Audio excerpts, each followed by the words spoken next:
Bueno, esto es otro episodio de Economía con Calle. Hoy estoy con Manolo Sidre, con Nick Pastrana, con Eduardo Burgos y Adrián Alós. Correcto, un placer estar aquí. Esta vez sí pega apellido. De Saludos, Avexus, Adrián y Eduardo son de Avexus, que ya tuvimos un episodio con ellos hace poco, hablando de Brands of Puerto Rico y el estudio que ustedes hicieron con Brands, hablando de dónde están los puertorriqueños en la diáspora, cómo lo que consumen, cómo podemos saber quiénes son y su perfil económico a través de lo que consumen. Pero esta vez estamos hablando de algo bien diferente.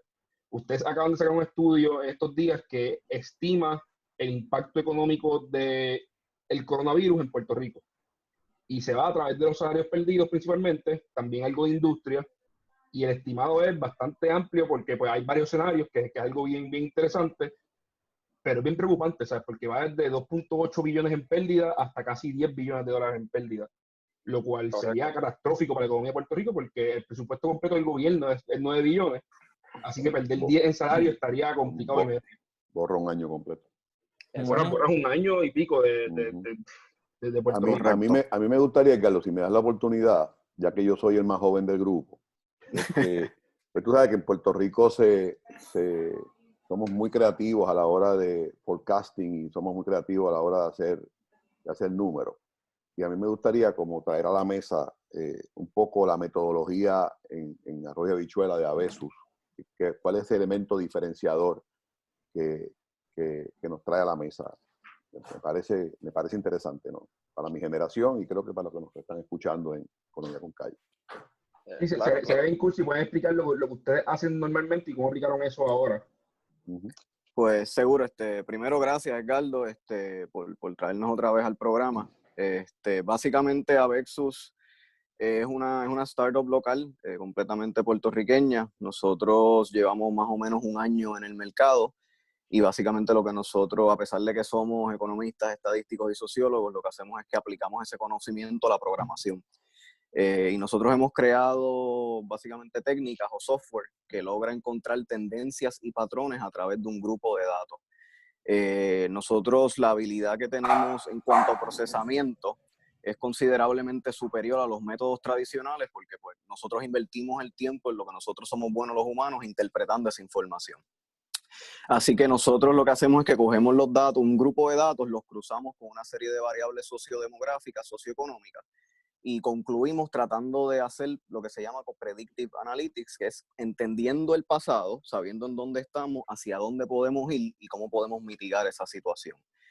En el caso de este desastre del coronavirus, nosotros lo que decidimos fue hacerle unos ajustes a nuestro sistema de inteligencia artificial para entonces poder tener en consideración la situación actual en Puerto Rico y poder modelar y simular varios escenarios que nos pudieran decir a nosotros el potencial impacto económico en la isla.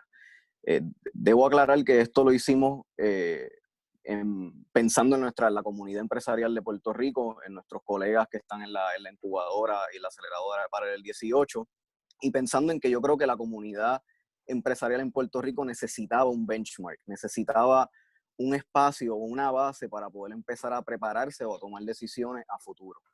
Ya entonces Adrián les puede explicar un poquito mejor la metodología que seguimos para que puedan entonces entender cómo fue que llegamos a nuestro estimado. Yo quisiera, ¿verdad? Porque yo creo que también en esto de los medios el attention span tú sabes, es limitado. Muchas personas quieren más o menos saber qué encontramos. Y yo pienso que debemos hablar de la metodología, pero creo que antes debemos hablar de cuál es el impacto, lo que ustedes encontraron en cuanto al impacto, cuáles son las industrias que más se afectaron, llevarlo más o menos a números de empleo, ¿verdad? Números que quizás se entienda, pérdida de salario, porque yo creo que eso, pues a la gente es lo que más le preocupa, cómo le afecta a ellos, cómo le afecta a su salario, cómo le afecta los empleos, porque en una economía que tiene 900,000 empleos, pues perder 100 o perder 80, pues es un cantazo bien grande. Así que quisiera entrar a eso para que la gente sepa cuál es la magnitud de esto y entonces podemos explicar, mira, se llegó por esto y entonces ahí pues llegamos a los números reales porque creo que yo no he escuchado más nadie que tenga un estimado real de como el que ustedes han traído aquí. Claro, claro. Pues entonces, mira, voy a decir brevemente por encima la metodología que se utilizó para poder entrar en los números. Nosotros, en vez de hacer un top-down approach, que es decir, estimar el impacto a la economía total a ese nivel desde el principio, lo que hicimos fue romperlo primero el análisis a través de 20 industrias a través de Puerto Rico. ¿Por qué? Bueno, porque se conoce obviamente que el impacto no va a ser el mismo para la industria de agricultura, que para manufactura, que para ventas al detalle y así sucesivamente. Luego, el análisis también se rompió por tamaño de los establecimientos dentro de cada industria. Lo mismo. De la misma manera que hay diferencias en impacto entre las industrias, pues vamos a volver a ventas al detalle. El impacto va a ser mayor para los negocios más pequeños que para los negocios más grandes, ¿verdad? Para explicarlo, Walmart y Econo se afectan diferente a esto que la tiendita tuya del vecindario, que te vende los víveres. Exactamente. Entonces así fue como nosotros fuimos rompiendo el análisis, así también tomando en consideración, obviamente, un sector particular que incluye varias industrias, que es turismo. Cuando me preguntas cuál es el sector que más se va a ver afectado, que es lo que todo el mundo siempre pregunta, cuál es el más que va a sufrir y cómo, pues va a ser, por nuestros estimados, va a terminar siendo turismo, por varias razones. Cuando tú ves el turismo, depende de dos cosas principales: vuelos disponibles para venir a la isla, ¿verdad? Y obviamente un deseo de estos turistas de venir a pasar el tiempo aquí. Si nosotros tomáramos el mejor caso, el más optimista, que el coronavirus mágicamente desaparece mañana, a nivel mundial ya se han cancelado o suspendido entre 50 y 70% de todas las rutas aéreas. Ahora mismo simplemente no hay rutas para estar llevando a todos los turistas como estábamos acostumbrados previo al evento de Corona. Si tú dijeras, bueno, pues están todos los vuelos disponibles, pues inclusive en ese caso los turistas no necesariamente estarían ahora mismo con las ganas de estar viajando alrededor del mundo, precisamente por los miedos y el sentido de pánico de cierta manera justificado que existe ahora mismo. Por esa razón, el impacto en turismo en nuestro escenario más severo, el escenario B, es bastante fuerte durante los primeros 3 meses del evento. Obviamente, durante este toque de queda ahora mismo, nosotros lo estimamos en ese segundo escenario entre 5 y 6 semanas. Y ahí, durante esas 5 o 6 semanas, el turismo lo tenemos casi en cero en la isla. No hay turistas llegando, no hay personas gastando en hoteles.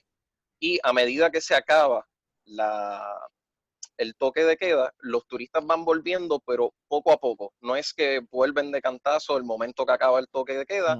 A medida que va pasando los meses, van volviendo bien poco a poco. Y este impacto duraría, luego que acabe el evento, tardaría poco más de un año. Inclusive podría ser más, en lo que el turismo vuelve al nivel al que nosotros estábamos acostumbrados antes de que llegara este impacto de coronavirus. Ese es el sector que de verdad más va a estar sufriendo, porque eso va a impactar aerolíneas, eso va a impactar hoteles, eso va a impactar negocios del Viejo San Juan, negocios más dirigidos a turistas en Condado, en Isla Verde, en todas estas áreas que de verdad la economía de esas áreas dependen del turismo. Adrián, esto no... perdóname, Adrián, siendo el sector turístico un componente de un 6 a un 7% en el GDP del gobierno, claro, ¿es tan relevante ese daño a la economía de Puerto Rico vis a vis otros sectores? Bueno, en términos, si nos vamos por magnitudes, pues obviamente hay otros sectores que van a tener magnitudes más altas. En ese caso sería ventas al detalle, de los más que termina sufriendo.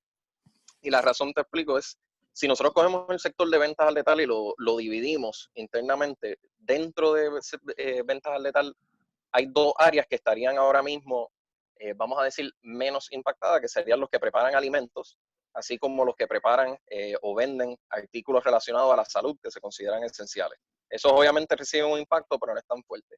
El resto de ventas al detalle, ahí estamos hablando tiendas que vendan ropa o cualquier otro artículo que no se considere esencial ahora mismo, ahí es donde va a estar el impacto más fuerte.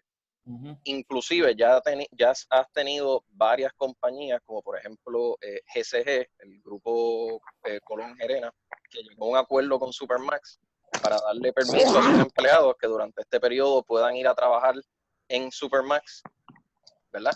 Y tener un ingreso y Supermax pueda tener la empleomanía que necesita para poder, ¿verdad?, seguir atendiendo a los clientes.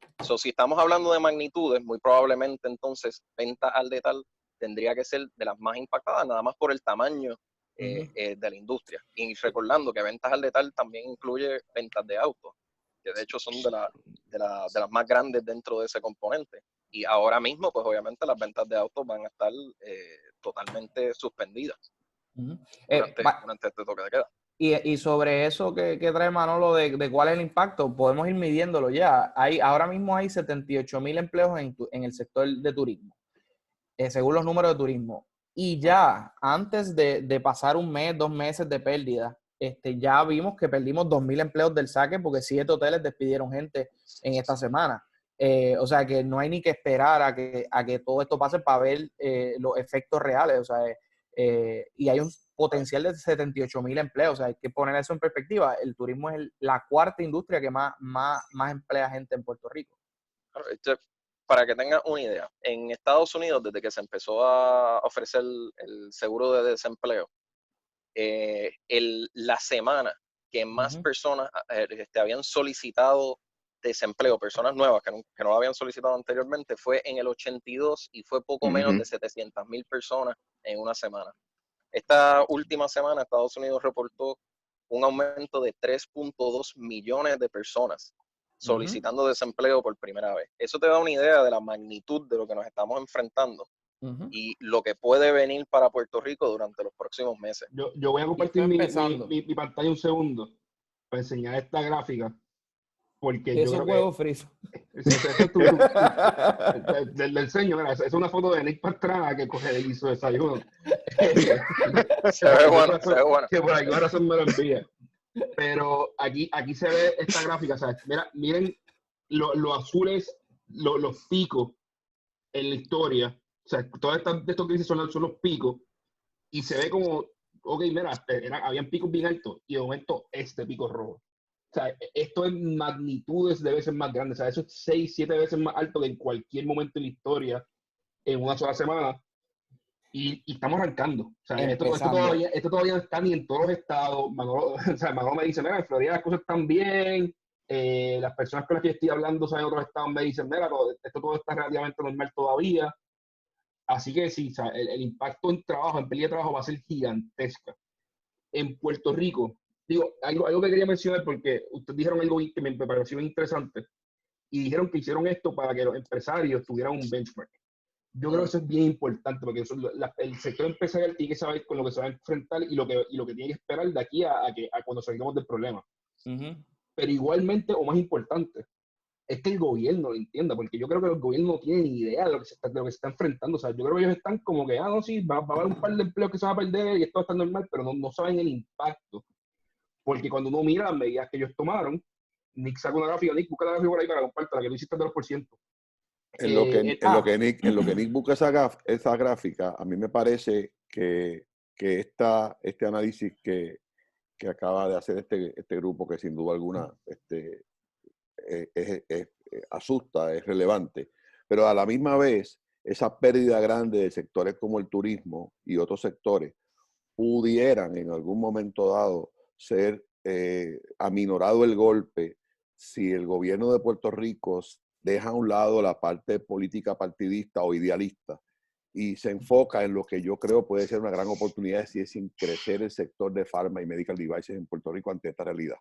Y esta reciente legislación alocada, idealista, que se gesta en la Cámara y en el Senado, de que otra vez, siguiendo aquel modelo de Carlos Romero Barceló, de que Puerto Rico no tenga nada que los otros estados no tengan, lejos de acercar esa posibilidad, la aleja. Y el país tiene que estar claro lo que se está haciendo y cómo podemos como país evitarlo. Nada, quería traer ese tema porque me parece a mí que la pérdida del turismo, del sector de retail, del golpe de Econo y de Walmart en el largo plazo es inevitable. Eso es inevitable. Ahora, la producción de medicamentos, la producción de medical devices es algo que no se detiene, al contrario. Así que me parece a mí que este podcast debe llegar a esas gestas políticas que están tramando algo que está en contra totalmente de lo que se tiene que hacer. Nick, ¿tú qué te tú te diste eso a profundidad? O sea, bueno, no. Bueno, básicamente es que es la incapacidad que tenemos como país de mirar hacia el frente. Yo pienso que me desilusionó mucho y yo te mandé ahora, Carlos, los porcientos del plan de estímulo económico, cómo se tiene una idea equivocada de cómo funciona el país. Y entonces uno piensa que le llaman estímulo a 787 millones de dólares que simplemente se tiraron a la calle en compra de tablets, tú sabes, y ahí está el desglose. Si ustedes ven, solamente el 10% de ese llamado estímulo va a pequeños negocios, son 1.500 por negocio, sin considerar cuántos empleados tiene. Así que básicamente un negocio que tiene más empleados se le hace sal y agua, o sea, no va a poder retener los empleados aún si quisiera, porque 1.500 pesos no da ni para nómina y media.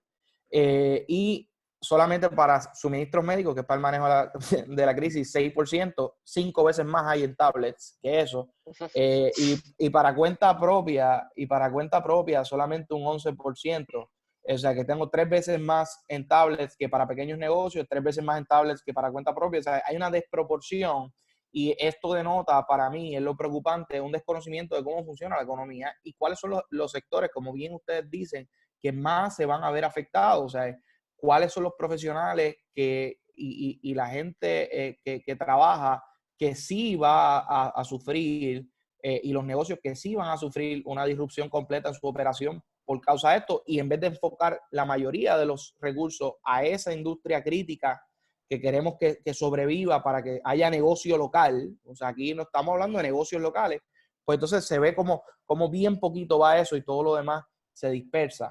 Eso me preocupa, y lo segundo que me preocupa es lo que dice Manolo, que estamos pensando más en unas ideologías políticas en vez de pensar en la práctica qué tengo que hacer para no solamente con esta medida que dieron de los 7.7 retener el empleo, sino prospectivamente cómo creo más para compensar. Y veo que en los dos lados, en la segunda parte, que es en la parte que dice Manolo, de vamos a extender la plantilla de empleados trayendo más empleo de la farmacéutica, del SACA le dicen que no. Y entonces hay un desconocimiento de dónde sale el dinero. O sea, Bueno, para mí, mira, eso es lo que me preocupa. Con respecto a lo que mencionó Sidre, que estoy totalmente de acuerdo, yo estaba hablando esto con Eduardo hace unos días. Si nosotros hubiésemos tenido esta discusión hace 3 meses y tú me hubieses dicho que el secretario del Tesoro iba a decir públicamente y ante el Congreso que había que aumentar la manufactura de medicamentos y maquinaria de salud en Puerto Rico, todo el mundo te hubiese dicho que sí, bueno, la gente hubiese dicho que uno estaba loco. Eso, mira, ya a las 9:36 se fueron, eso no va a volver.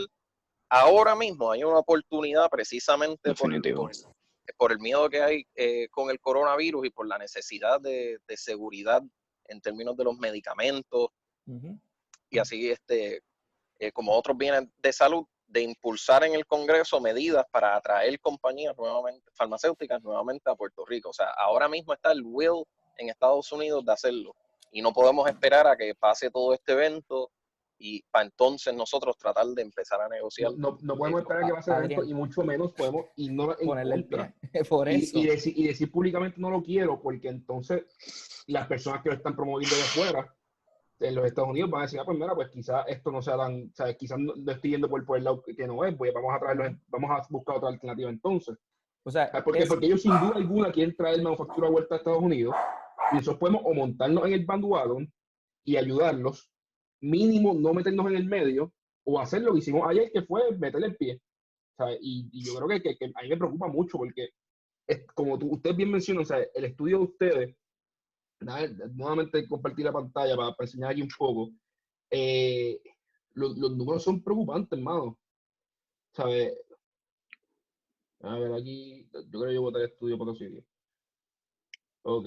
Una palabra preocupante, very, very, very scary. Mira, aquí está. En el best case scenario, o sea, el escenario más lindo, perdemos 3 billones de dólares en la economía, entre salarios y lo que se pierde en actividad económica. En el peor de los casos son 10.1. Y mira el estímulo que nos están dando. El estímulo, el gran estímulo del que están hablando son de 780 y pico millones. Que es importante ver la magnitud, la diferencia en tamaño.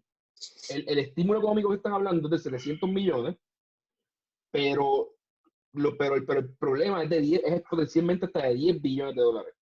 Pero Edgardo, Y se pone más preocupante todavía cuando tú miras los números que Nick presentó, que ves que de esos 780 millones, nada más 150 millones van a atender el problema. Ahora, esa es la realidad. Tenemos un problema de 10-1. El problema es de 10.1 billones y estamos metiendo 1.150 millones. Pero, Edgardo, y Adrián y Eduardo me pueden corregir, pero el problema, básicamente, si yo no cojo, y tú dices muy bien, el problema es de 10 veces la magnitud, pero si yo no cojo ese 1 de cada 10 y lo meto en la industria que de emergencia lo necesita y en los pequeños y medianos negocios, entonces llego al 10. Porque si yo logro darle una liquidez momentánea para que el negocio no cierre y esa persona siga teniendo dinero para seguir pagando y cobrando, que es lo que es el multiplicador, pues entonces yo me evito ese 10. O sea, yo tengo que ser bien práctico y bien quirúrgico a decir, estas son las industrias que se van a ver afectadas. Yo tengo un interés de que esas personas no dejen de cobrar y yo sé que mi cierre va a durar X tiempo. Si yo tengo para 30 días, $787 millones, tengo que usarlos bien para que en esos 30 días cerrar la brecha de que esos empleos no se pierdan para que en el segundo mes, tercer mes, cuarto mes, no se sigan perdiendo esos otros empleos por falta de esos ingresos. Básicamente, ese es el pensamiento que yo no veo pasando en Puerto Rico. Bueno, te diría ahí, por ejemplo, toma la medida que se propuso, que siempre la utilizo de ejemplo, que se suspendió la retención de 10% sobre los contratistas independientes, ¿verdad? Las personas que trabajan por servicios profesionales. Es una medida positiva y suena excelente, pero tiene un problema. Asume que tú estás trabajando ahora mismo. Si tú estás por servicio profesional y no estás trabajando, vas a tener 10% más de cero, que sigue siendo cero. O sea, a mí me parece súper irónico. Y lo que tú dices es la verdad. Suena excelente. Aquí están haciendo tantas medidas que suenan súper cool. No vas a pagar el peaje. Eso suena brutal si yo estuviera guiando. Pero todo el mundo está... pero si no puedo salir. Exacto, ¿sabes? Como que si yo pudiera hacer turismo interno ahora mismo, eso estaría genial, porque por eso me ahorro $5. Por eso es que yo, y siempre lo hemos dicho, y con Jay y con Edgardo, que, oye, hay 1000 talking points en esa medida económica. Y tengo que decir medida económica porque no lo es. Pero lo que tú tienes que ver es the beef. ¿Dónde está el cash? ¿Dónde están los chavos? O sea, olvídate del deferral, de que si voy a pagar en un mes o en 2 meses. Ok, whatever.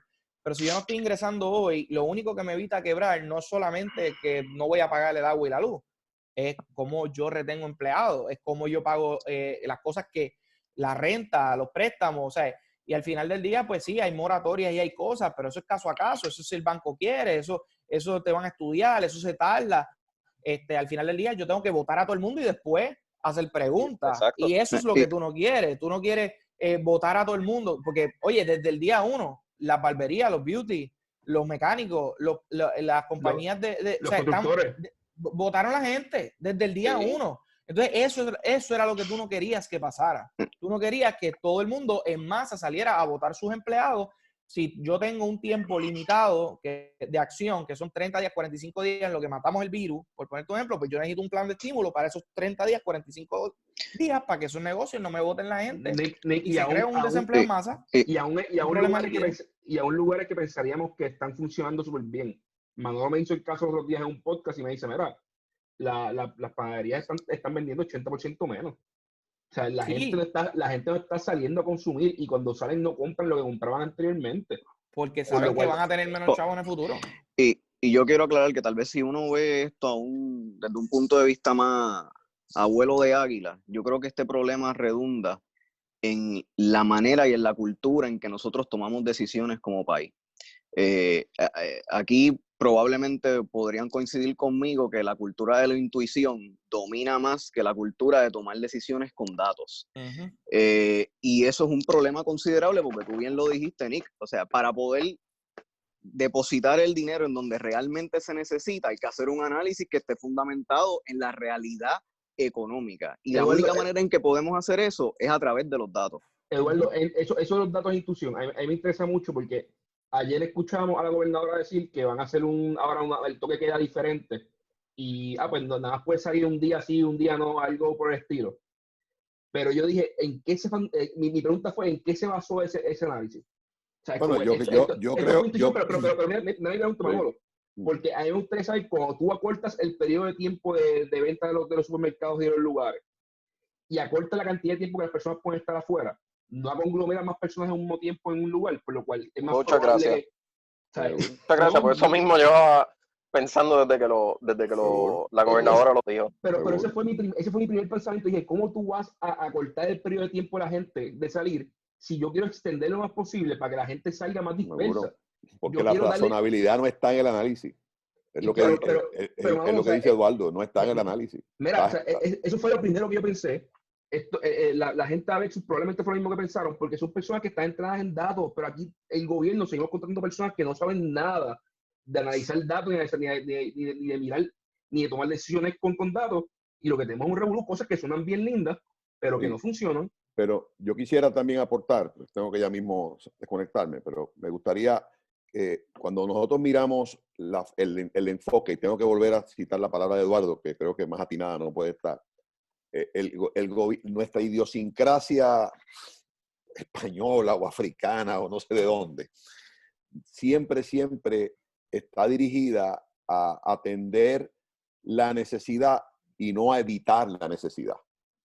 Por ejemplo, si yo fuera un empleado asalariado, yo estaría trabajando en un sector productivo en este momento, como puede ser la manufactura, como puede ser el supermercado.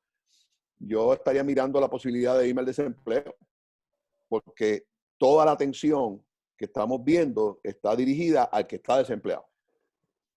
No hay un esfuerzo serio para atender y para retener el empleo.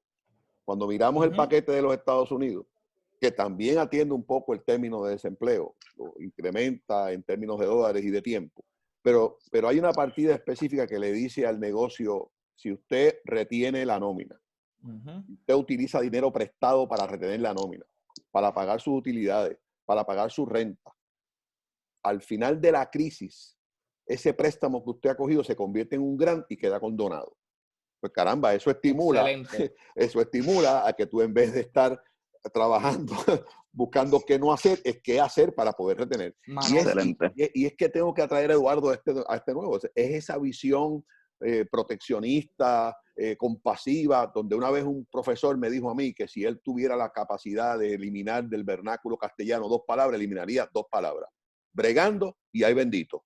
Porque el bregando no significa nada y ay bendito es que le cojo pena de todo. Yo creo que ese fenómeno es importante que posiblemente en este nuevo orden mundial tenga que venir a la mesa, porque de lo contrario no hay mucha esperanza. Manolo, ese asunto de retener empleados, tú lo entiendes como persona que crea empleo y que tiene tu empresa y que sabes que obviamente tu interés está atado al interés del empleado porque tú quieres retenerlo, porque tú no quieres romper la operación de tu negocio. Aquí hay una concepción, primero que nada, y lo viste en el proyecto del Senado 1538, de que el empleador quiere votar a los empleados y eso está erróneo. El empleador los quiere retener, pudiera poner una cantidad, como bien tú dices, y que el público, el erario público le dé una cantidad en recompensa no al empleado, no al empleador, al empleado que tuvo una merma en ingresos y entonces se van 50-50. Como el político cambia cada 4 años, nunca ha medido el costo de adiestrar y readiestrar. Eso no se entiende en Puerto Rico. Es que no lo hacen, porque ellos te eliminan a un individuo que cogió un peritaje, te lo eliminaron porque es PNP o popular. Pero Manolo, me voy más allá. Eso que tú estás diciendo, Edgardo y yo lo dijimos antes de que la gobernadora tirara el plan. Estábamos estudiando y sacando más o menos, y lo decimos. Y cuando lo decimos en un podcast, tú no sabes, mira el nivel en el que estamos de pensamiento económico como país. Que lo primero que me dicen, ¿por qué hablas de economía si la crisis es de salud? Salud es primero, la economía la resolvemos después. O sea, ni siquiera podemos abrir la conversación para hablar de cómo hacerlo si al principio la gente no está ni a favor de que hagas nada.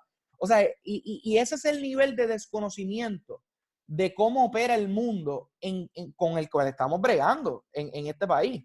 O sea, y eso es lo que a mí, esta crisis, te digo, cuando eso me pasó, yo entré en una catarsis que Claudia te lo puede decir, mi novia, yo No, me sentía que... Tú comprometida, porque tú estás comprometido para casarte. Exacto.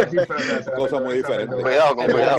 Mi prometida, Digo, mi no, prometida. porque puede ser que doña Claudia esté escuchando y haya problemas. No, ¿verdad? está escuchando y Muy se está bien, riendo muy ahora. Muy Y se bien, está muy bien, riendo. muy Pero bien, mi muy bien. prometida misma, te lo puedo decir, 3 días, 2, 3 días, que yo estaba desconcertado, yo estaba como loco escribiéndole a la gente, mira, yo no puedo estar solo en el mundo.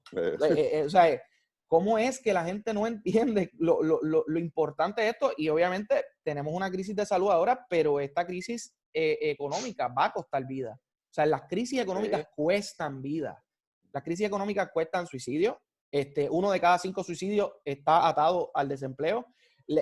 Problemas cardíacos, estrés, depresión. O sea, es un problema de salud pública al final del día también. O sea, la economía no es una cosa que, ay, chavos para comprarme un Lamborghini. O sea, es de lo que la gente vive y de lo que las familias viven. O sea, de los techos de las casas de la gente. Dependen de Pero esto. como me tengo que desconectar ya y ustedes todos son mucho más jóvenes que yo quiero decirles que a la generación de ustedes el coronavirus ocupará un sitial muy importante en sus vidas, porque les ha dado a ustedes el complemento que le hacía falta a esa generación para redondear, número 1, un talento superior a la generación pasada. Número 2, una experiencia que no ha vivido nadie, ni los baby boomers, ni los millennials. Y que seguro, y del todo seguro estoy, que pueden hacerle frente a un nuevo mundo con una perspectiva diferente. Así que, primero, quiero agradecer la invitación. Segundo, felicitar a los muchachos de Abesus porque el trabajo es espectacular. Que esta información no se quede aquí. Que este podcast se pueda replicar para que llegue a quien realmente tiene y que puede cambiar esto, que es el país, no es el político. El político responde al país. Pero cuando el político se da cuenta que al país no le importa, empiezan a hacer lo que les da la gana. Yo creo que ese es el mensaje claro. Y otra vez, me siento, cada vez que tengo la oportunidad de compartir con gente joven como ustedes, me da todavía más esperanza de que todo no está perdido, al contrario, que vamos a rescatar a Puerto Rico, que lo vamos a hacer más fuerte y ahora con el coronavirus detrás nos va a dar una fortaleza que antes no teníamos. Dios me los bendiga. Cuídense mucho. Gracias, Manolo. Cuídense mucho. Cuídense mucho. Nada. Fíjate, ahí, con respecto a lo que estaban mencionando, yo creo que una de las razones por qué las personas no estaban dedicando tanto tiempo o no estaban pensando de los temas económicos es que realmente no entendían cuán profundo, cuán severo podía ser. O sea, tuvimos el secretario de Estado, el secretario de Tesoro de Estados Unidos yendo al Congreso y diciendo públicamente, eso él sabía que eso iba a tirar los mercados al piso, diciendo públicamente que si estas medidas no se empiezan a tomar ahora, y esperamos a que acabe todo lo de coronavirus, el desempleo en Estados Unidos podría llegar a 20%. Ya estamos hablando de unas cosas que no se ven desde la depresión en los 1920 y 30. Bueno, para que tengas una idea, esto es algo que cuando yo estaba estudiando economía casi ni se hablaba como posible. Se hablaba en Japón, en Europa, en Estados Unidos, empezaron a llegar bonos a tasas negativas. Los bonos de 1 y 3 meses. Eso quiere decir, para que tenga una idea, si tú compras un bono, se te está diciendo de antemano que se te va a pagar menos de lo que tú invertiste. De hecho, y tú estás dispuesto a coger garantizado que vas a perder chavo, pero vas a perder menos chavo que en el futuro. Exacto. O sea, ese es el nivel de lo que estamos enfrentando ahora mismo. Y como tú dijiste, esto está empezando. Ese reporte de 3 millones de personas solicitando desempleo, esa es la primera semana. Mira, yo ayer me entró una crisis existencial y me puse a ver la película de Big Short, que por alguna razón me siento como que es apropiada para estos momentos. Y yo digo, contra 3 millones de personas dijeron que se acogieron al desempleo. ¿Cuántas personas perdieron sus hogares en el 2008 para causar la crisis? Y entonces los números, 6 millones. O sea, la mitad de las personas que durante la crisis perdieron sus hogares pidieron desempleo. O sea, por lo cual tú decís que la mitad de esas personas que pidieron desempleo van a estar en delincuencia en 30 días, no es outrageous. Y mucha gente no entiende que el desempleo no te da para pagar la hipoteca, o sea, que es lo más importante que tú estás diciendo. Trump está haciendo algo que está bastante bien hecho, es que por los próximos 4 meses vas a recibir 75% de tu salario, lo cual es positivo. Eso si te retiene el empleador. No, bajo desempleo. Bajo desempleo. Sí, lo está alargando. La cosa es ver si se arregla la economía en 4 meses. Porque si todo no empieza a correr de nuevo y a move on cylinders, puede como quiera que, aunque tú recibes el 75% de tu salario, el mes 5 no tienes empleo. Bueno, Y ahí es donde es importante el gobierno local y estatal también. Y cuando vienes a ver, la mayoría de los norteamericanos viven paycheck to paycheck y no tienen más de $400 que gastar en un mes en exceso. Por lo cual, Eso está estudiado. cuando le quitas 25% de su salario, sí. hay un problema serio. O sea, aunque tengo 75% de mi salario, que tú lo puedes ver como, pues mira, está bien. No, o sea, estas personas ya están incumpliendo en tarjetas de crédito, ya están incumpliendo en mortgages. Es un problema serio. Oye, Eduardo. Y by the way, todo lo que hemos hablado, inclusive lo que nosotros hacemos en nuestros reportes, asume que el coronavirus esencialmente desaparece en algún punto del verano. Si ocurre como se ha hablado, que es que vienen varias olas, que en otoño tenemos otra ola de infecciones, que en primavera del 2021 tenemos otra ola de infecciones, o sea, el impacto económico va a ser mucho peor de lo que se está hablando, porque estarías hablando de una economía que le estás dando play, pause constantemente, y no funciona así. O sea, que básicamente lo que tú dices, Adrián, es que tenemos un marco de tiempo, si no somos efectivos en matar el virus, entre comillas, matarlo, te estoy diciendo, matar la gran cantidad de atender a la gente que tiene los casos y que se recuperen y ya, y cerrar la brecha y seguir con el social distance. Y si no somos efectivos en eso, estamos condenados a seguir perdiendo empleos por ahí para abajo ilimitados, porque mientras dure, sigue la pérdida de empleo. Sí. Si vamos a decir, Trump ha hablado que no se va a saber si esto se desaparece por completo hasta agosto. Pues vamos a utilizar ese caso. Vamos a decir que para agosto la gente dice, ok, bueno, ya esto está bajo control, podemos empezar a salir, y después en octubre dicen, mira, está volviendo a surgir, tenemos que volver a encerrar a las personas. Cuando se acabe el próximo evento después de octubre, tú no vas a volver a coger más empleados, porque tú no vas a decir, yo no voy a cogerlo para tener que votarlos de aquí a 1 o 2 meses, cuando esto vuelva. O sea, el riesgo es que la economía se estabilice en un nivel mucho más bajo al que estamos acostumbrados. Ese es el problema. Si nosotros no tratamos de arreglar esto lo antes posible, la economía se va a estabilizar, eso es lo que hace. Pero si se estabiliza en un nivel mucho más bajo, pues va a ser más difícil entonces crecer empleo, tener las personas consumiendo. Y desde el punto en que estamos, Adrián, podemos decir, bueno, vamos a cerrar, vamos a hacer el lockdown local, porque somos una isla, al final del día todo el que venga tiene que entrar por barco, por avión, y yo estoy pendiente, haciendo prueba de discernimiento, la cuestión, y obviamente, como tú dijiste, el 80%, 70% de los viajes se cancelaron. Y yo como isla digo, hago un lockdown, soy efectivo, hago las pruebas, en el mejor de los casos, resuelvo mi problema de isla, pero al final del día, como quiera que sea, hay un sector que nunca se va a recuperar, mientras el coronavirus esté allá afuera.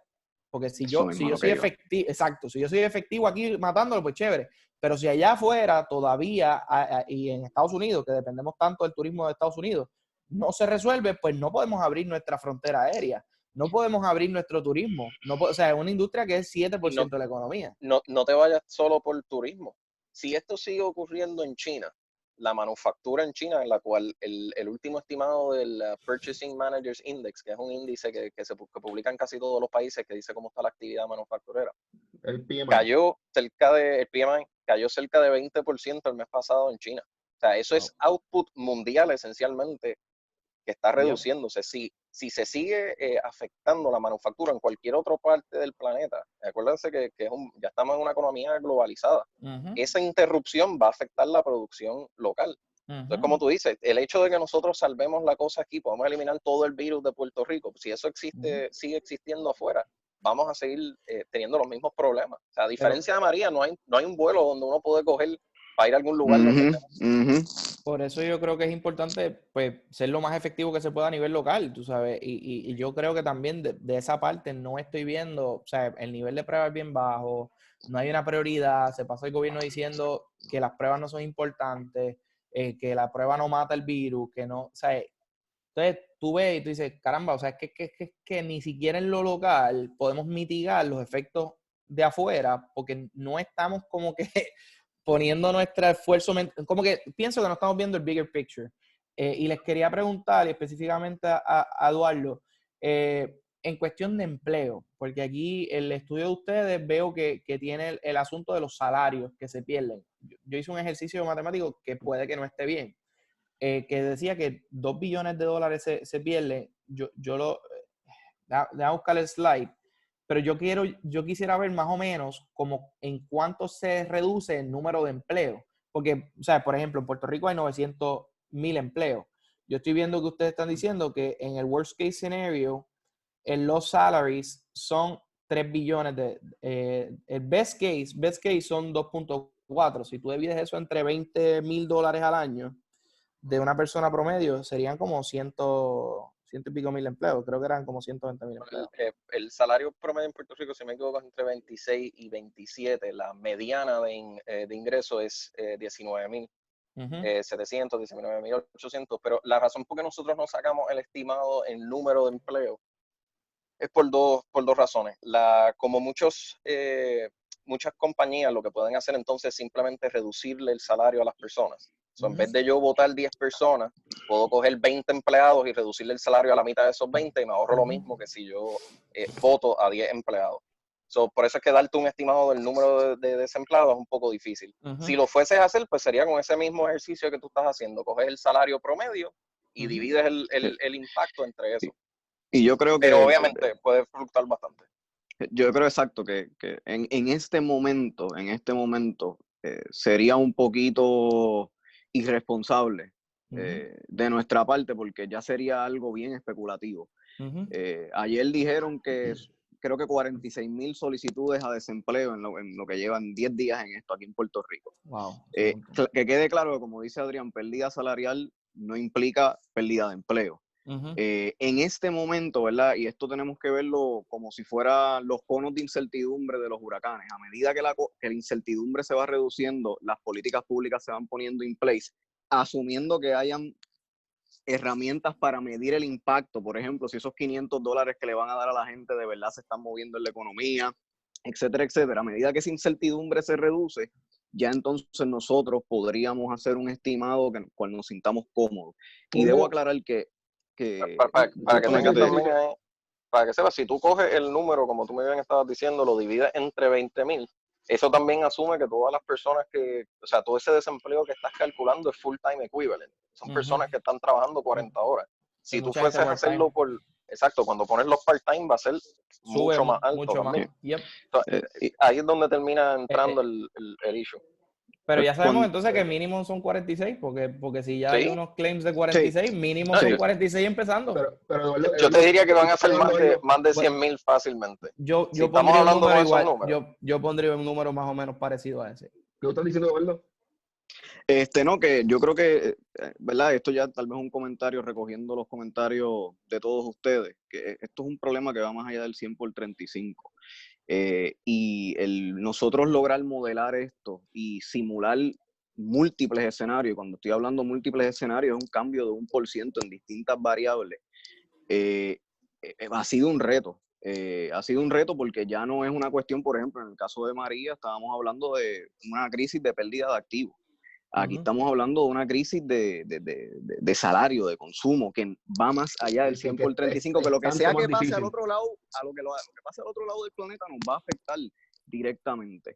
Así que por lo menos por nuestra parte, nosotros lo que hemos tratado de hacer, y yo creo que lo hemos hecho relativamente efectivo, es agrupar la mayor cantidad de variables que podamos en el sistema, en nuestro modelo, que van mucho más allá de las variables locales, para precisamente a medida que la incertidumbre en cada una de esas brechas se va reduciendo, nosotros podamos ser más efectivos estimando el impacto aquí. Que me quiere decir que esta es la versión 1.0 de varios estudios que van a seguir saliendo mientras vayamos teniendo más certidumbre de los números. Definitivo. Okay. Inclusive, debo aclarar que este estudio es completamente gratuito. Cualquier persona puede entrar a nuestra página y descargarlo. Avexuspr.com. Esto no... AVEXUS.com. PR.com. PR.com. Sí. Y, ¿verdad? Nuestra intención no fue hacer esto para generar capital. Esto es una intención es de la comunidad para la comunidad. Porque es que necesitamos tener una base para tomar decisiones, necesitamos una base para poder prepararnos.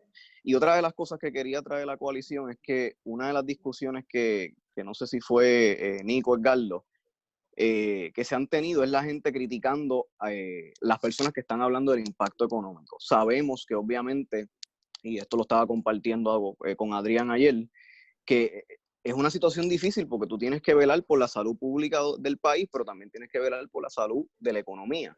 Entonces, ¿de qué manera yo puedo encontrar una relación simbiótica entre esas dos cosas? Es precisamente desde ahora, no cuando esto esté ya jodido, porque esa es la única palabra que se puede Sí, poner. sí, sí.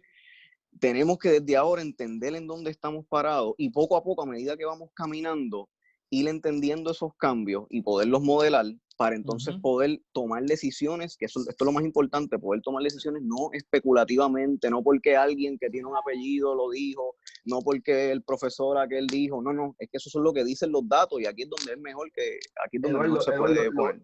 Lo más irónico de todo esto y de las personas que critican el empezar a hablar de economía es que el caso de la economía es el mismo de la salud. Tenemos que saber dónde estamos parados. El problema más grande con el virus en Puerto Rico ahora mismo es que no tenemos datos de cuántos casos realmente hay, ni dónde hay concentraciones de casos para poderlos atender de manera más efectiva y atacar el problema. Estamos driving blind. O sea, la decisión de la gobernadora de decir voy a hacer más estricto el toque de queda es una decisión totalmente a ciegas porque tú no puedes saber dónde hay concentraciones, si realmente está creciendo el ritmo de contagio, porque no hay datos. Pues bueno, tenemos lo mismo en Puerto Rico y este estudio ayuda a arreglarlo. O sea, porque ahora mismo pues, me creas un benchmark, yo sé si en 2 semanas el benchmark viene más feo o viene más lindo, sé si tengo que apretar el acelerador de incentivo, si tengo que tomar medidas más extremas, o si mira, el impacto no fue tan fuerte como esperábamos, quizás no tengo que gastar todas las balas ahora. Y vamos por la misma, ¿sabes? Lo que es necesario es tomarlo serio y empezar a tener datos constantemente para poder hablar y para poder tomar decisiones. Y una va a alimentar la otra. O sea, la salud, exacto. cómo vas en la salud va a alimentar cómo vas en la economía y si puedes abrir la economía o no la puedes abrir, porque yo estoy de acuerdo con el cierre, pero no es un cierre para cerrar y ya. Es un cierre para medir, para aislar, para tratar, para medicar. O sea, para eso es el cierre. El cierre no es vamos a cerrar la economía indefinidamente y vamos a cerrar el país indefinidamente hasta que se desaparezca por obra y gracia de Dios, porque nunca va a pasar. Vas a desbaratar el país. Vamos a cerrar todos los domingos. Ok, búscame un medio que me diga exactamente cuántos contagios eso previene. Y dime cuánto es el impacto económico, porque hay que empezar a tomar decisiones como esa. Y yo estoy de acuerdo que el lado de salud va a tener un peso más fuerte. Claro. Pero si tú me dices, una persona menos se infecta, pero la economía cae un 5% más rápido, coño, ¿sabes? Vamos a hablar claro. Yo creo que lo triste es que no puedes decir ninguna de las dos, porque no hay datos de nada en este país. De nada. ¿Y cómo tú sales? O sea, cerrar, eso había que hacerlo. ¿Cómo tú sales del cierre? Exacto. Si no es con datos. Y yo creo que, y eso Adrián lo ha mencionado en varias ocasiones, o sea, el impacto de cerrar un día la economía tiene un efecto a mediano plazo mucho más amplio que solo cerrar la economía un día no va a tener un efecto de un día en la economía. Exactamente. Bueno, porque aquí todo el mundo le encanta hablar de los multiplicadores, del efecto multiplicador de tú inyectar 100 millones de dólares. Eso es cierto, pero también funciona en el negativo. Ajá. Si tú quitas 100 millones de la economía, eso tiene un efecto multiplicador, no es en ese periodo nada más. Es el freaking problema con los salarios, ¿sabes? Lo que no sé, lo que no entienden aquí, tú le quitas, chavo, a la gente los bolsillos para gastar y hay un efecto multiplicador inverso. Mira, la gente cada vez, y esto es como que una memoria selectiva que tiene la gente, mano, cuando cierran el gobierno federal o cuando cierran el gobierno estatal, que aquí cerró con Aníbal, 2006. La gente se mató hablando del efecto económico que iban a tener una semana de cierre, 2 semanas de cierre. O sea, y llevamos ya 2 y vamos a esto cerrando todo. O sea, y entonces ahí tú ves que la gente no entiende la diferencia, que el empleador único, o sea, el único empleador en Puerto Rico, empleador único de otra cosa, no es el sector privado. O sea, la gente sí entiende. No es el gobierno. No es el gobierno, exacto. La gente sí entiende el efecto económico de cerrar el gobierno, pero no entiende el efecto económico de cerrar todas las demás industrias. De hecho, o sea, de 900 empleos, solamente 200 vienen del sector público. O sea, es una... Y de hecho, cerrar el lado público es menos nocivo porque esas personas acaban cobrando lo mismo. Se tardan un poco en cobrarlo, pero después que tengan acceso a crédito pueden vivir esas 2 semanas, ese mes, y después recuperan el dinero. Sí hay un efecto, pero no es igual de grande que tú cerrar el privado, que cuando tú no trabajas 40 horas no las cobras. Bueno, tú inclusive podrías hacer el caso que cuando lo mides, aunque sea un cierre de gobierno, si en vez de medirlo en el mes que ocurre o en el periodo que ocurre, mides el año en que ocurre, no tiene un impacto tan fuerte porque como tú muy bien dijiste, las personas terminan cobrando y lo que terminan pasando es que posponen las compras de servicios y bienes. En este caso, cuando acabe el toque de queda, la gente no va a salir a consumir porque todo el mundo va a tener una No va a cosa en tener la mente. chavo, Y todo el mundo tengo que ahorrar chavo porque si vuelven a cerrar no voy a tener que vivir. La gente no va a posponer su consumo para las Navidades. Pero Adrián, por eso es que es importante establecer la importancia de medir las cosas, de tomar decisiones fundamentadas en datos, porque es que si no, vamos a seguir en el mismo plano que llevamos por mucho tiempo. Y es medir todas las decisiones, ¿sabes? No solamente las de la economía en grande, no, mira, estas decisiones pequeñas, de que solamente sabe la mitad de la gente de la calle hoy, ¿cuál es el impacto? Vamos a test esto, ¿sabes? Vamos a probarlo un día sí, un día no, ¿sabes? Hay que ser más creativo y empezar a tomar más data points. Le quería preguntar, definitivo, ustedes montan un modelo con un montón de data points, ya me dijiste que hay cosas fuera de Puerto Rico, data de Puerto Rico. Nick hizo el trabajo que hizo de saber dónde están los salarios y dónde están los empleos en Puerto Rico, y lo encontraban en datos del 2017. Sí, datos de 2015, 2017, oye, está siendo generoso con 2017. Eso es solamente un data point. De todo lo demás era 2014, 2015. Y de un trabajo decente, ¿sabes? Empezar a encontrar data points. ¿Cómo lo están haciendo ustedes? ¿Sabes? ¿Dónde hace falta de esto? ¿Qué están viendo? Que dicen, mira, si arreglamos esto aquí, el estudio mejora un 10%. Aquí la área que de verdad trae problemas, y es algo que termina ocurriendo, y pasa mucho cuando vienen personas de afuera, que sea traen compañías, o sea, inversionistas, lo que sea, que vienen aquí y simplemente no saben dónde encontrar los datos, porque no hay un lugar, o sea, el Instituto de Estadística existe, pero no es un repositorio donde están todos los datos actualizados y fácil de utilizar. Si tú estás buscando empleo, por ejemplo, y tú quieres saber por industria, y tú quieres saber por tamaño de establecimiento, y quieres ver salarios, y quieres ver el número de establecimientos, tienes que usar una encuesta que se llama el Quarterly Census of Employment and Wages, que publica el BLS. Ese es el que estamos usando. El de Estados Unidos. Entonces tienes que usar una herramienta, un web app, para poder acceder a esos datos. Y nuevamente, si tú lo que estás buscando es 2 o 3 números para hacer un análisis, tú no te vas a meter en esa herramienta a aprender a utilizarla para bajarla.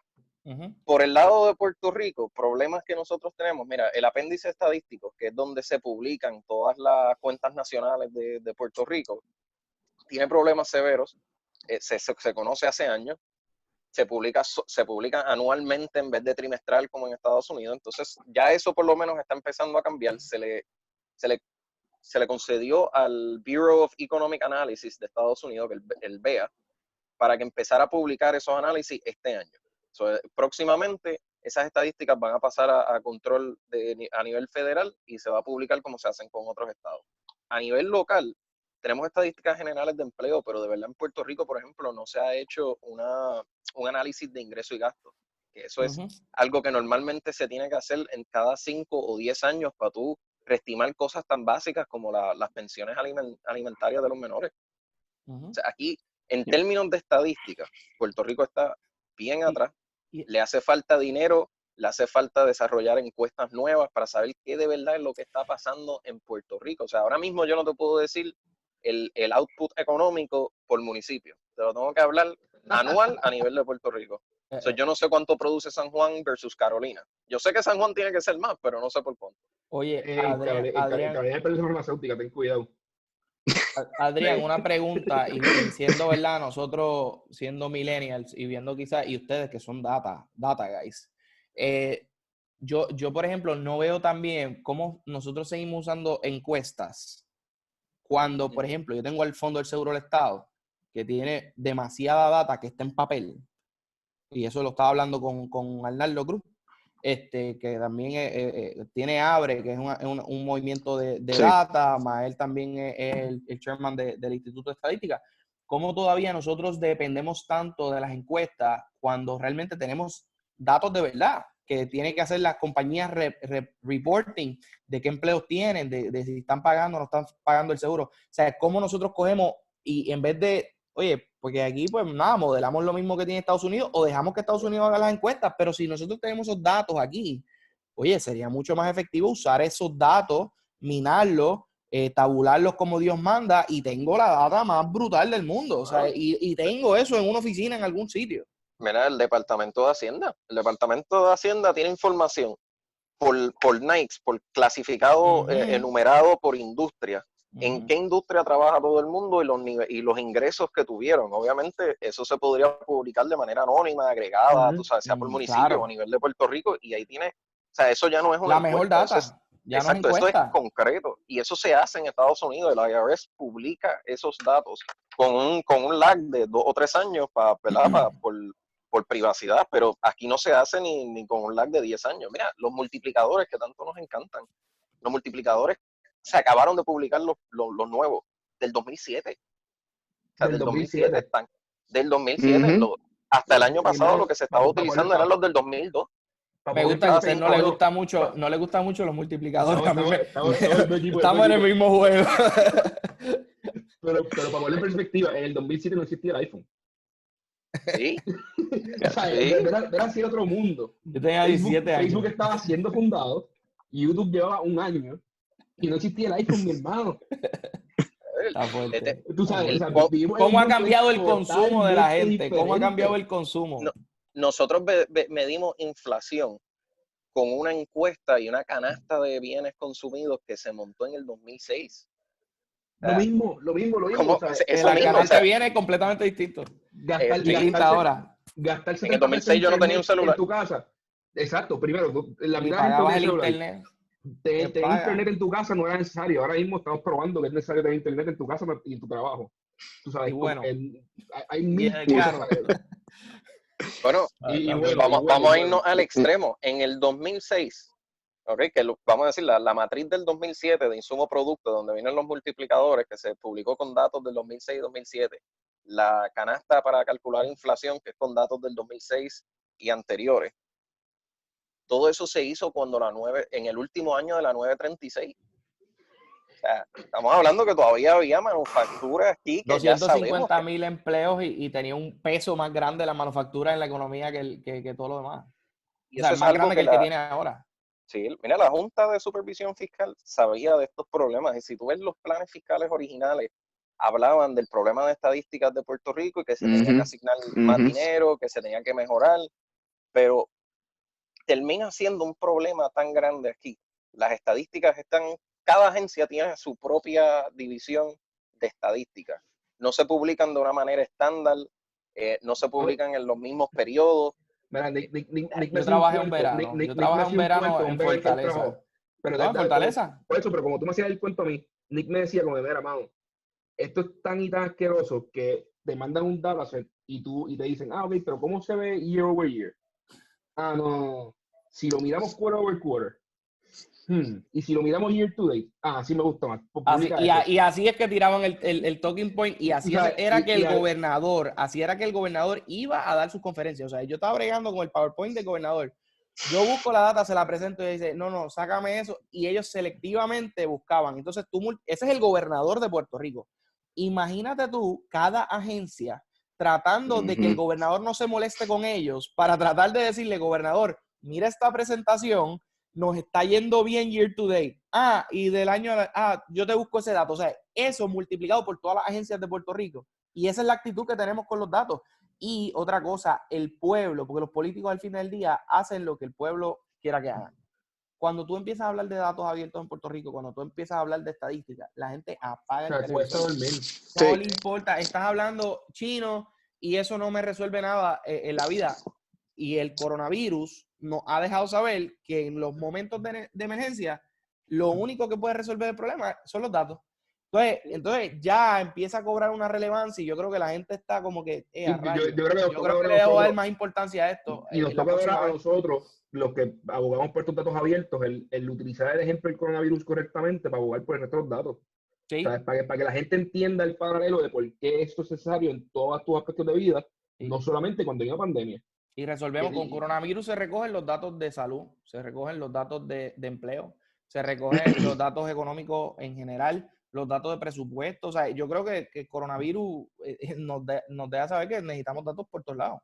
Mira, antes, para ir cerrando, pero antes de cerrar, quería preguntarles, ustedes como Avexus, ¿qué están haciendo ahora? ¿Sabes? ¿Cómo ven que ustedes pueden añadir valor y buscar negocio en Puerto Rico, ¿sabes? O fuera, porque ustedes claramente tienen un mecanismo de recolección y de procesar datos bien interesantes.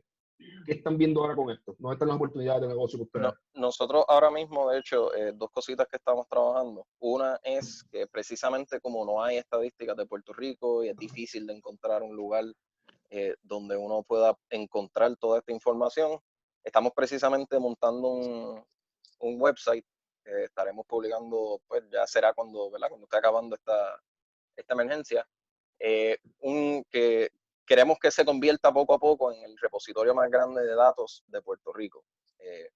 Público, todos los datos públicos esencialmente graficados de una manera fácil de entender y que cualquier persona pueda ir y como ustedes estaban hablando, yo quiero ver el empleo en esta industria y cómo ha ido cambiando, míralo. Y yo quiero ver datos de real estate y datos de auto y datos de la economía general de Puerto Rico. Son un website de verdad donde todo el mundo pueda ir y pues tener acceso a datos que se supone que sean públicos y fácil para las personas de acceder. Eso por un lado.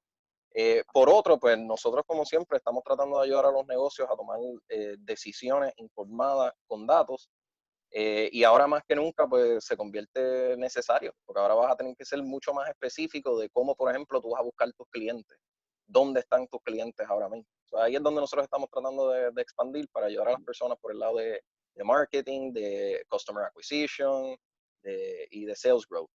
Y sí, nos hemos enfocado últimamente más en compañías a nivel de Estados Unidos, precisamente porque pues, en Puerto Rico, lamentablemente, muchas compañías, por lo menos hasta previo de este evento, preferían tomar decisiones por intuición, porque pues, es costumbre, es business as usual, es la manera que estamos acostumbrados a operar. Yo, más allá, yo creo que también, o sea, Avexus es una empresa, una entidad privada con fines de lucro, pero nosotros genuinamente tenemos una misión y una filosofía detrás de esta empresa que es número uno, llevar un mensaje de la importancia de cambiar esa cultura de la intuición, una cultura de tomar decisiones con datos. Y por otra, el proveerle acceso a la gente a los datos que ya pagan con sus impuestos, porque si son datos públicos lo pagamos con nuestros impuestos. Y eso para nosotros como filosofía de compañía es sumamente importante y a medida que nosotros podamos, vamos a seguir, particularmente con este asunto, vamos a seguir actualizando. Ya estimamos que en las próximas 2 semanas vamos a tener una actualización no solo de nuestro modelo, sino de otros aspectos de la economía. Así que más allá de la empresa como ente privado, también tenemos esa misión y esa filosofía ante nuestra comunidad empresarial y los ciudadanos en Puerto Rico. Eduardo, si un ciudadano normal, ¿verdad? Un comerciante pequeño y mediano quiere apoyar esa iniciativa, yo creo que la empresa Avexus, aparte de ser una empresa que, como tú bien dices, es con fin de lucro, pero tiene una misión social que es importante. ¿Cómo podemos ayudar? Pues mira, realmente, sí, atento. Sí, yo te diría que, mira, en el primer caso, todas las compañías, algo que nosotros siempre le decimos, todas las compañías terminan siendo compañías de datos, ¿verdad? Todos acumulamos datos de alguna manera. Nosotros trabajamos con diferentes compañías, en algunos casos pues son compañías que no quieren compartir sus datos, nosotros combinamos sus datos con datos públicos y le devolvemos el análisis exclusivamente a ellos, pero si usted quiere contribuir a aumentar el nivel de información que hay disponible para ayudar a todos en la industria a tomar mejores decisiones, pues sí, se pueden comunicar con nosotros y nosotros podemos combinar sus datos de una manera anónima con nuestras bases de datos actuales. O si usted desea, también trabajamos el área de monetizar tus datos. Es decir, mira, yo entiendo que yo tengo datos valiosos, ¿cómo yo puedo ofrecérselos al mercado a un valor que sea asequible y obviamente que me genere ingresos? So, por esas vías también podemos asistir a varios negocios en algo que ya hemos hecho en otras áreas como autos y real estate. Y no solo eso, también a las instituciones gubernamentales. Nosotros hicimos un acercamiento particularmente hace un tiempo a la oficina de cannabis medicinal para nosotros procesarle la información y hacerla accesible al público. O sea que no necesariamente tiene que ser la empresa privada, sino que también nosotros tenemos las herramientas técnicas para poderlo hacer. Si tú tienes datos de cualquier naturaleza, nosotros tenemos la manera de procesarlos y de presentarlos de una manera legible. Y todas esas industrias, y por ejemplo, MIDA, la industria de alimentos, la industria farmacéutica, COMPIA, todas esas organizaciones, esas asociaciones, yo creo que deben insertarse a la contribución de datos ante la falta de datos allá afuera. Al final del día, todo el mundo gana. Si hay más datos, todo el mundo gana. Y si el movimiento open source ayudó grandemente a impulsar el software, inclusive el hardware development en Estados Unidos, o sea, liberalizar el código. Y yo creo que un movimiento open source de datos también podría ayudar a la economía en general, a todos los negocios. Si todos sabemos lo que de verdad está ocurriendo, y para hacer podemos tomar advocacy, mejores decisiones. porque yo no puedo decirle al pueblo, por ejemplo, a Nick y a mí nos dieron, alguien de PIA nos dio un brochure que decía cuántos empleos genera, de una manera graficado bien lindo, cuántos empleos genera la industria, cuánto pagan en promedio, cuánto se implica en impuestos y cuánto es de Puerto Rico. Y desde que nos dieron eso, Nick y yo podemos hablar tan preciso sobre el impacto e importancia de la industria, que antes decíamos, no, es importante, pero no podemos decir cuál es importante, no podemos cuantificarlo. Imagínense unos data points de todas las industrias del país, y cuando nos sentáramos a hablar con personas, a hacer podcasts, a comunicar estos mensajes, pudiéramos llevarle el número preciso. Mira, esta industria afecta a tantas personas, que implica tanto por ciento del presupuesto del país, que te llega a ti el bolsillo de esta manera. Eso es lo que queremos, ¿sabes? Y los empresarios tenemos que reconocer que hay que dar de la para comer la pechuga. O sea, si tú quieres que Puerto Rico crezca y que te dejen hacer negocio y no te sigan metiendo el pie, pues el pueblo tiene que entender lo que tú haces. Y para eso tienes que dar tus datos para que, o sea, y no es dar tus datos completos, es darle acceso a la data anonimizada. O sea, no estás dando el secreto de tu negocio. O sea, estás diciéndole, mira, pues yo vendo aquí, esto es lo que empleo, así es que hago, pero y ya. Y todo el mundo gana. Y tú pensarías que esto es algo y voy cerrando, pero esto es algo del sector privado nada más. Yo trabajé después de María con muchas organizaciones sin fines de lucro, y de hecho fundamos una organización sin fines de lucro, y en la colaboración con las organizaciones queríamos centralizar los datos de organizaciones sin fines de lucro y no se la compartían, se competían con los datos. O sea, vemos los datos como algo celoso, que es mío, como esta propiedad intelectual que no se puede compartir, y al final del día todo el mundo se tira un tiro en el pie, porque ni tú lo podías usar ni yo podía usar el tuyo. Si usáramos los dos lo mismo, crecíamos más. Y te digo, yo me frustré, yo dije, ni siquiera sin profit se ve una apertura de datos. En medio de María yo me quité, porque en una reunión había un tipo diciendo, no, mi lista de voluntarios no te la puedo dar porque ellos me dieron los datos a mí. Are you kidding me, mi hermano? O sea, como estas personas no firmaron nada, o sea, ellos te lo dieron. Y unos voluntarios que lo que hacían era que hacían una caravana, llevaban agua cada 2 semanas. O sea, el tipo downtime lo podías usar. Decenas y cientos de voluntarios, ¿por qué no? O sea, no te pueden ni hacer a todos los voluntarios para que alguien más, hay gente que lo que quiere es trabajar. O sea, gente que está, voluntarios que estaban en su casa aburridos, que querían ayudar a otra persona. No podían porque alguien hoarding datos. Tenemos que cambiarlo como cultura. O sea, tenemos que cambiar esto de los datos, de ser tan celoso con los datos. Yo creo que lo tenemos que cambiar y aprender de otros modelos, como tú bien dices. Eso de el open source community ha sido una revolución y ha adelantado la tecnología, ha adelantado el progreso económico grandemente.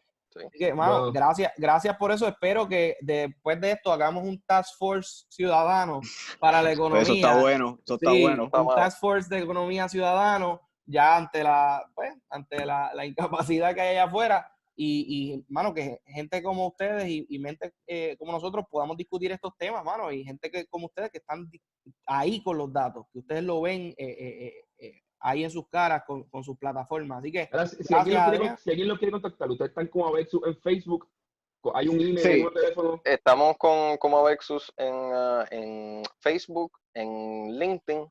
Pueden ir a nuestro website avexuspr.com o pueden comunicarse con el email info@avexuspr.com. Y eso nos llega directo a nosotros y nosotros nos comunicamos con ustedes rápido. Y nuevamente Avexus es A-B de bueno, E-X-U-S. PR.com. Y ya. Sí. Bueno, pues muchas gracias. Esto fue Economía con Calle. Hoy con Eduardo Burgo, Adrián Alos, Nick Pastrana y yo, Edgardo Vicente. Y Manolo Sidre. Y Manolo, que se fue temprano, pero está grabando otro podcast. Nos pueden buscar en Spotify, en Apple Music, en YouTube, en Facebook. ¿Está en Apple ya? Es una buena pregunta, es que como el de frente está, pero este nunca entró, yo creo. Verifica eso. Pero no es anuncio engañoso, que son 10,000 de DACO. Búsquenlo en Spotify, no lo busquen en Apple. Muchas gracias. Bueno. Gracias, muchachos. Nos vemos.